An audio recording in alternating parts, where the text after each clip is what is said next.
Auparavant offerte par les écoles techniques, la formation technique a été intégrée à l'offre des cégeps dès leur création en 1967. La formation technique vise à permettre aux diplômés d'acquérir les compétences professionnelles requises sur le marché du travail, de même que les habiletés et les attitudes nécessaires à l'adaptation au changement et à l'acquisition de nouvelles compétences tout au long de la vie active.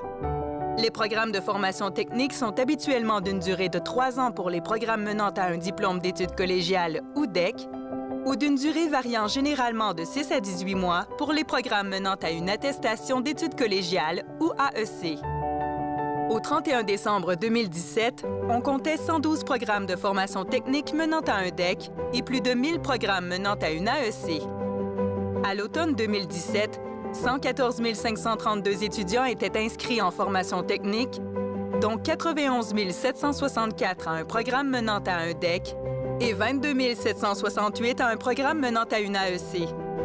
En matière de formation technique, les responsabilités sont partagées entre le ministère de l'Éducation et de l'Enseignement supérieur et les collèges.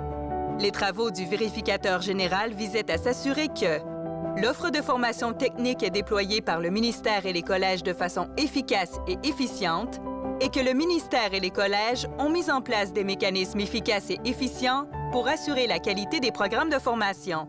Le vérificateur général a constaté que le modèle utilisé par le ministère pour déterminer les besoins de formation présente des limites. Ces limites peuvent avoir un impact sur l'atteinte de l'équilibre entre le nombre de diplômés et les besoins du marché du travail. La détermination des besoins de formation par le ministère ne prend pas en compte les programmes menant à une AEC. Les collèges audités ne disposent pas de toutes les données nécessaires sur les besoins de main-d'œuvre pour vérifier l'adéquation de leur programme de formation avec les besoins des employeurs et appuyer leur prise de décision. Le ministère n'a pas analysé l'ensemble de l'offre de formation technique des collèges pour s'assurer qu'elle répond aux besoins. De plus, il n'a pas évalué les coûts totaux de la formation technique et n'est pas en mesure d'évaluer les coûts-bénéfices des programmes. Aucun des collèges audités n'a réalisé une analyse complète de son offre de formation de façon à l'adapter aux besoins quantitatifs du marché du travail et à ceux des étudiants. L'information sur les perspectives d'emploi fournies par le ministère et les collèges audités est incomplète et peut parfois porter à confusion. Un nombre très limité de programmes techniques conduisant à un DEC a fait l'objet d'une révision de la part du ministère. Dans les faits, 90 des 112 programmes n'ont pas été révisés. Il y a un risque que les programmes ne soient pas bien arrimés avec les exigences des emplois.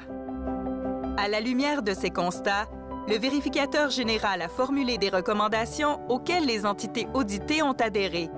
Ceci n'est qu'un aperçu de cette vérification.